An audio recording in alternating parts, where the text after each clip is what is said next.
Good morning, Standard 10th.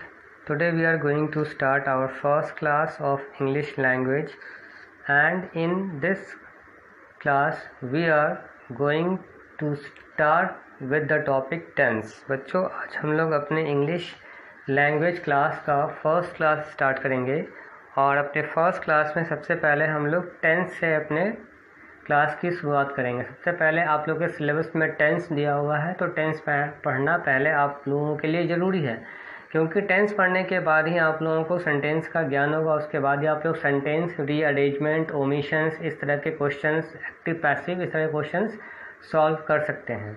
तो let's begin the class. In this class we have discussed present tense, and we all know that in present tense we have four types: simple present, present continuous, present perfect tense, and present perfect continuous tense. So in this particular video I am describing you two topics. First, simple present tense, and the second one, present continuous tense. So simple present tense, सबसे पहले इस tense में वाक्य को पहचानेंगे कैसे। तो simple present tense कहने का मतलब जो काम अभी हम लोग कर रहे हैं, ठीक है। तो इस सेंटेंस के वाक्य के क्रिया के अंत में ता, ती, ता है, ती है और ते है, या हूँ, कर, मैं जाता हूँ, इस तरह के वाक्य होंगे, ठीक है।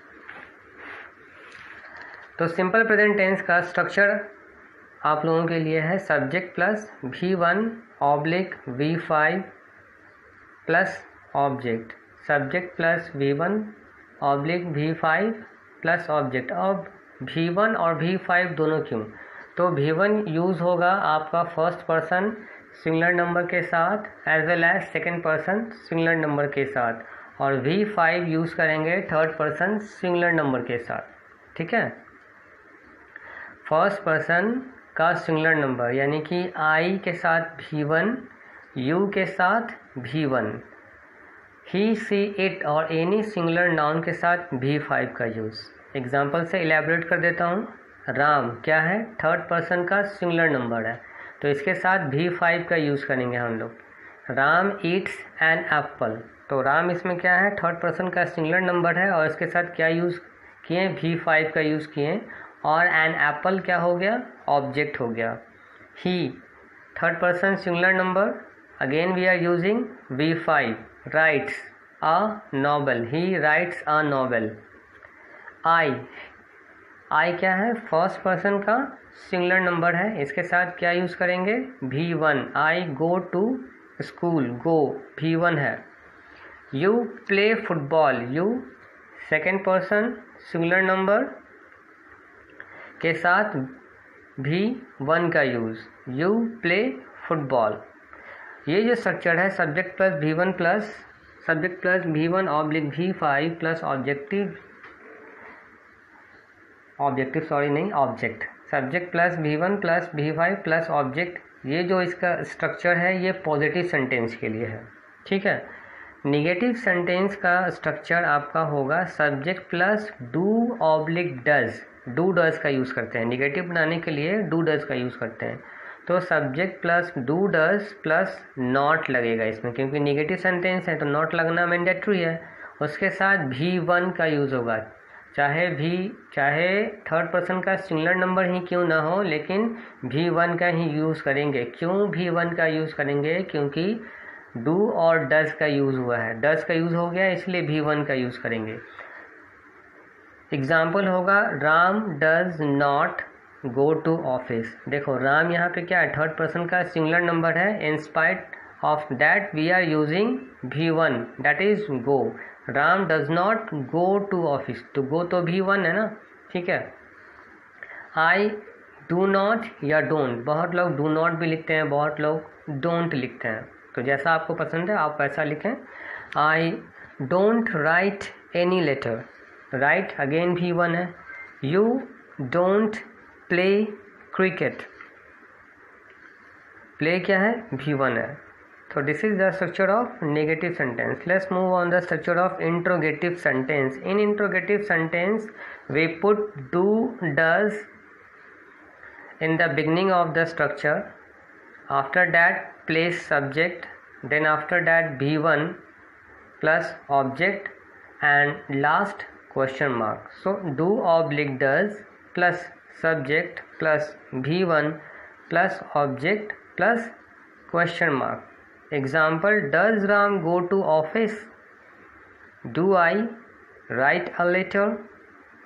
Do you play football? So this is the structure of interrogative sentence. Okay.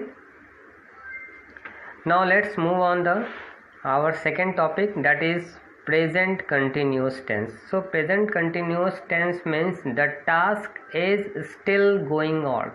The task is not completed, it is incompleted. Present continuous tense में जो कर्ता के द्वारा जो कार्य किया जा रहा है वो कार्य अभी जारी है, वो ख़त्म नहीं हुआ है। जैसे कि मैं पत्र लिख रहा हूँ, I am writing a letter, it means में पत्र लिखने का कार्य अभी भी जारी है, वो ख़त्म नहीं हुआ है, इसलिए प्रेजेंट कंटिन्यूस टेंस होगा। प्रेजेंट कंटिन्यूस टेंस का पॉजिटिव सेंटेंस का स्ट्रक्चर होगा subject plus is am are, subject plus is am are plus V4 plus object, subject plus is am are plus V4 plus object होगा।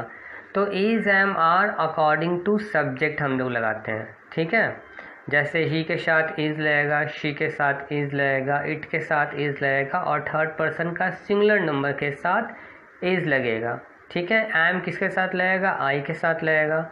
Are किसके साथ लगेगा? You के साथ लगेगा, वी के साथ लगेगा, ठीक है। Ram is going to help him, Ram is going to, going, ठीक है, बेस फॉर्म के साथ आईएनजी का यूज़ किए हैं इसलिए V4 है।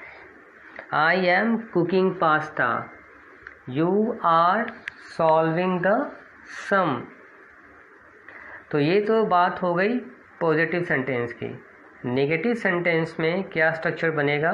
नेगेटिव सेंटेंस का स्ट्रक्चर बनेगा subject plus is am are plus not plus V4 plus object, subject plus is am are plus not plus V4 plus object. बस स्लाइटली इसमें क्या करना है कि आपको हेल्पिंग वर्ब के बाद नॉट प्लेस कर देना है, ठीक है। हेल्पिंग वर्ब के बाद क्या करना है? नॉट को लगा देना है। Ram is not going to help him, Ram उसकी मदद नहीं करने जा रहा। I am not cooking pasta, मैं पास्ता नहीं बनाने जा रहा हूँ। You are not solving the sums, तुम सम्स को सॉल्व नहीं कर रहे हो। इंट्रोगेटिव सेंटेंस में क्या स्ट्रक्चर बनेगा? सिंपल है, इज एम आर को बाहर निकाल दीजिए, फिर सब्जेक्ट लगा दीजिए, फिर V4 लगाइए, ऑब्जेक्ट और question mark. So is Ram going to help him, और लास्ट में क्वेश्चन मार्क लगाना मत भूलिएगा आप लोग।